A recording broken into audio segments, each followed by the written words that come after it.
Terima kasih Pak Ketua. Bismillahirrahmanirrahim. Assalamualaikum warahmatullahi wabarakatuh.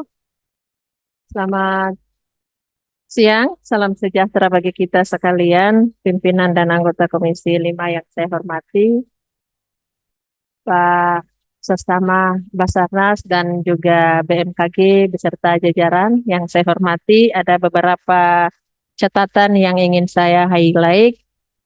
Pertama, soal kesenjangan pembiayaan dan backlog modernisasi alat operasional di BMKG ya Pak. Ini terdapat backlog sebesar 880 miliar dari kebutuhan real 3,5 triliun. Ya. Nah, kekurangan ini tentu berpotensi menghambat modernisasi alat utama sistem peringatan dini dan menunda target RPJMN tahun 2025-2029, terutama dalam penguatan jaringan radar dan sistem pemrosesan tsunami berbasis IA, serta maritim meteorologi sistem. Nah, fraksi PKS mengusulkan agar adanya tambahan anggaran multi-years melalui APBN perubahan tahun 2026 yang diprioritaskan untuk alat strategis, Pak, untuk mitigasi bencana.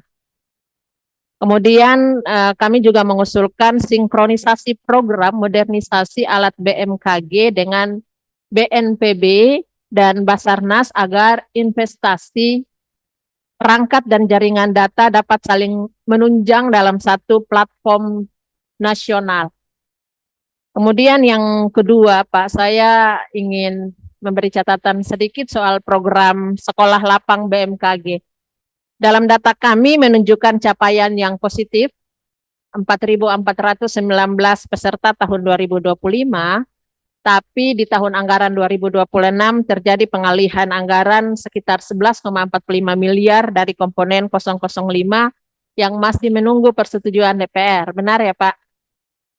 Nah, olehnya itu kami memandang distribusi lokasi kegiatan ini, saya khususnya ya, dari Dapil Maluku melihat bahwa ternyata dominasi program sekolah lapang masih diprioritaskan atau dilakukan di daerah Jawa dan wilayah barat Indonesia, sehingga belum mencerminkan pemerataan literasi iklim di kawasan 3T, tertinggal, terdepan, dan terluar.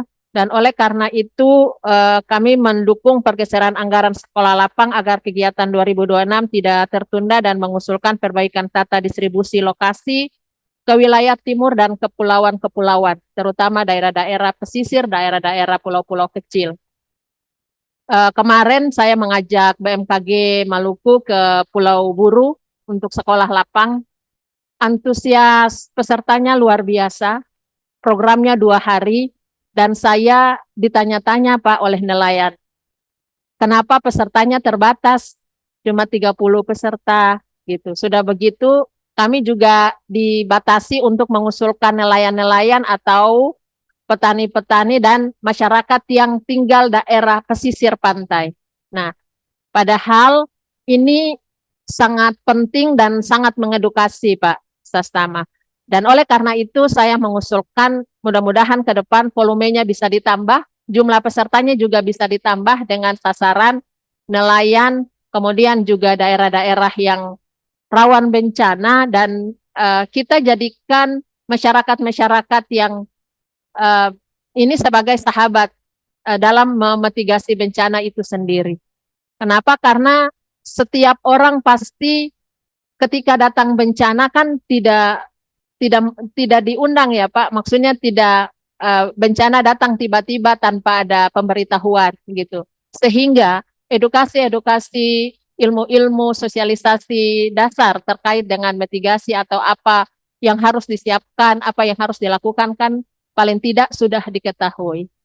Nah, dan oleh karena itu juga kami mendorong penguatan BMKG Goes to School sebagai sarana literasi bencana sejak dini, melibatkan guru dan madrasah dalam kurikulum mitigasi.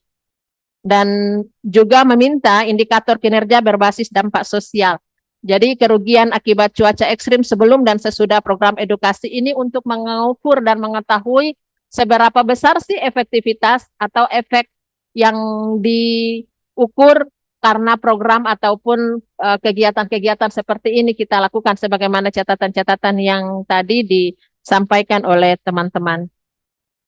Ya, untuk Basarnas, saya punya 2 catatan, Pak Sestama. Nah, ini sejumlah kegiatan pembinaan tenaga SAR tidak dapat dilakukan karena efisiensi seperti sertifikasi IRO, training kru helikopter, dan pembinaan awak sarana udara melalui simulator. Nah, hal ini menimbulkan resiko serius terhadap keselamatan kerja dan penurunan profesionalisme personil di lapangan. Nah, padahal kegiatan pembinaan seperti ini kan harusnya jadi mandatory spending ya, harus mandatory safety training. Itu artinya tidak bisa dipangkas karena ini penting dan dia menjadi salah satu mandat yang memang harus dilakukan gitu karena ini berhubungan juga dengan kesiapan atau profesionalisme kerja daripada tenaga-tenaga SAR yang ada di lapangan. Dan oleh karena itu fraksi PKS mengusulkan agar program pelatihan teknis menjadi wajib dalam APBN 2026 sebagai komponen belanja prioritas nasional. Dan juga menyarankan agar Basarnas menjajaki kerjasama pelatihan dengan berbagai lembaga-lembaga kementerian lembaga lain. Misalnya TNI Angkatan Udara, Kepolisian Perairan, Polairut, BNPB, dan International Maritime Organization agar pelatihan tetap berjalan meski ada pembatasan fiskal yang dimiliki.